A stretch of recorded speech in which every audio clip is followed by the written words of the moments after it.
Before I had any money, I used to go to the Rolls-Royce dealers and sit in the cars and smell the leather.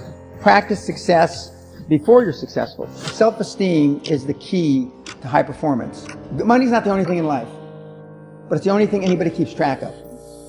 You can't have a dream come true unless you have a dream. It's not work if you love what you're doing. But does that look like your group? No. If you left it to engineers, no car would ever come off the assembly line. Focus on the few, not the many. And most of you don't believe passionately in what you're doing. What gets measured gets accomplished. You just gotta do it. But I'm high on life. I always have been high on life. When they look in the mirror, Brian, they don't like what they see. Show me your friends and I'll show you your future. I had no money to begin with, $820. First 10 years of my starting CNN, I slept on my couch. I didn't have an apartment. Bill Gates slept in the office. Steve Jobs slept in the office. And I can go down a whole list. Now these are super successful, mega wealthy guys. I slept in my office. Not everybody's willing to make that sacrifice. But it's not the only thing. But even if you don't sleep in your office, if you want to send your kids to a better school, if you want to be able to take care of your mother when she gets dementia, if you want to, this all takes money. My children aren't getting any of my money when I die. Very Warren Buffett. Okay. 2 of my kids are cool with it. One of them's not so cool with it. But I'm not going to, I think Andrew Carnegie, by the way, Andrew Carnegie, arguably the richest, most successful entrepreneur of all time, he said the best thing that you can have for a child is him to be born into poverty. And I agree. Practice within when you're without. Practice being successful. How many people listening to this today practice being successful today? What does it mean to practice being successful? Okay. Through affirmations, through going to the Rolls-Royce dealer, maybe Lamborghini, maybe something else. In my particular case, it was Rolls-Royce.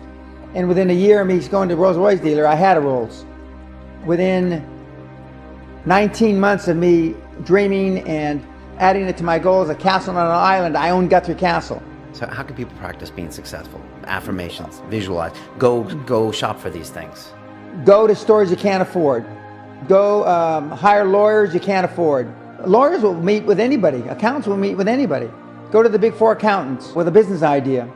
The first couple meetings are for free. Jettison probably a lot of the people you hang around with. If you have poor public speaking skills, join Toastmasters, join improv. Do these. If you went to a good school and you're not successful, go to the alumni deals.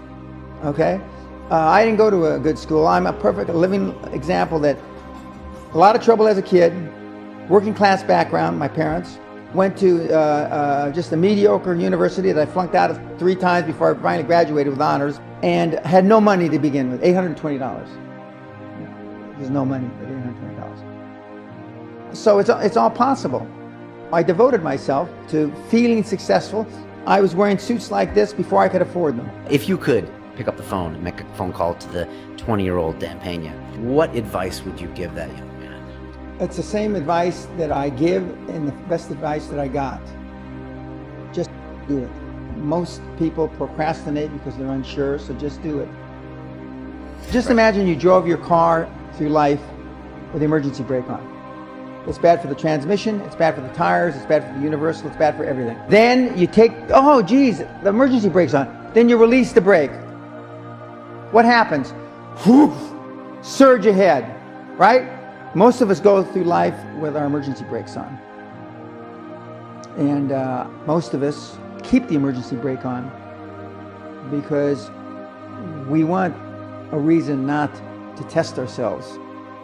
Follow your dream and don't listen to conventional wisdom, no matter what they say, because conventional wisdom is almost always wrong. Almost always wrong. Just remember, dress British and think Yiddish.